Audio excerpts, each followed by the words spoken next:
తూర్పు గోదావరి జిల్లా రాజమండ్రి మున్సిపల్ పారిశుద్ధ్య కార్మికుల పనులు ప్రైవేట్ ఏజెన్సీలో అప్పగించొద్దని కార్యాలయం గేట్ వద్ద కార్మికులు ధర్నా చేశారు. ఈ సందర్భంగా ఏపీ మున్సిపల్ వర్కర్స్ యూనియన్ గౌరవ అధ్యక్షుడు తాటిపాక మధు మాట్లాడుతూ ఎన్డీఏ కూటమి ప్రభుత్వం ఆప్కాస్ను రద్దు చేస్తే మున్సిపల్ శాఖకి ఆ బాధ్యతలు అప్పగించాలని డిమాండ్ చేశారు. కార్మికులకు కనీస వేతనంగా 35,000 రూపాయలు చెల్లించాలని ఆయన కోరారు.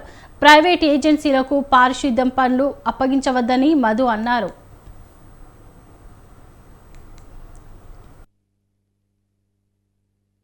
ఎందుకు చేస్తున్నామంటే ఈ ఆప్కోస్ ని రద్దు చేసి ఏజెన్సీలకి ఇవ్వడానికి సిద్ధపడుతున్నారు. అలా కాకుండా మున్సిపల్ శాఖకే ఇవ్వాలని చెప్పేసి మా డిమాండ్.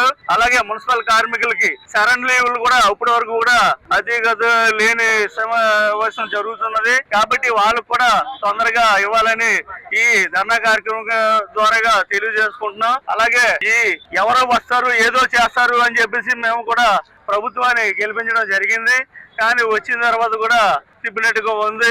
అయితే ఇదే తీరు ఉంటే గత ప్రభుత్వం జరిగినట్టుగానే మిమ్మల్ని కూడా ఇదే గద్దె దించే టైపు దించుకోవద్దని చెప్పేసి కూడా ఈ సభాముఖంగా తెలియజేయడం జరుగుతుంది. కాబట్టి ఇప్పటికైనా కళ్ళు తెరిచి మా సమస్యలను పరిష్కరించి మమ్మల్ని పర్మనెంట్ చేయాలని ఈ ధర్నా కార్యక్రమం ద్వారా తెలియజేస్తున్నాను.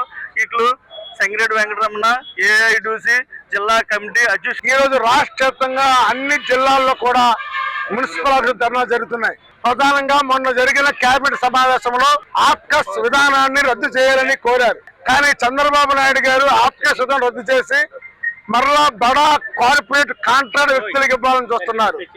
అలా కాకుండా మీరు ఆప్కాస్ రద్దు చేస్తే మున్సిపల్ శాఖకే మా జీతాలు వేతనాలు డిఏలు ఇవ్వాలని కోరుతున్నాం.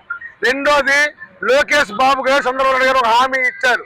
ప్రధానంగా ఏంటంటే మేము అధికారంలోకి రాగానే వైద్య శాఖ మున్సిపల్ శాఖ ఈ రెండు శాఖల్లో పనిచేస్తున్న అవుట్ సోర్సింగ్ కాంట్రాక్ట్ కార్మికులందరినీ కూడా పర్మనెంట్ చేస్తానని చెప్పారు. ఇప్పటికి 8 నెలలు అయింది. ఇప్పుడు అసెంబ్లీ సమావేశాలు జరుగుతున్నాయి. ఈ అసెంబ్లీ సమావేశాల్లో మున్సిపల్ కార్మికులందరూ కూడా పర్మనెంట్ చేస్తారని హామీ ఇవ్వాలని కోరుతున్నాం. అంతేకాకుండా రిక్షా కార్మికులు, రిక్షా తొక్కే కార్మికులు అందరూ కూడా 9,000కే పనిచేస్తున్నారు. ఒక పక్క సుప్రీంకోర్టు 24,000 రూపాయలు వేతనం ఇమ్మని కోరితే ఈ ప్రభుత్వం సిగ్గుగా 9,000 రూపాయలు ఇస్తే ఎట్లా బతకాలి, ఎలా జీవించాలి, పిల్లల్ని ఎలా చదివించుకోవాలో సందర్భంలో చెప్పమన్నాం.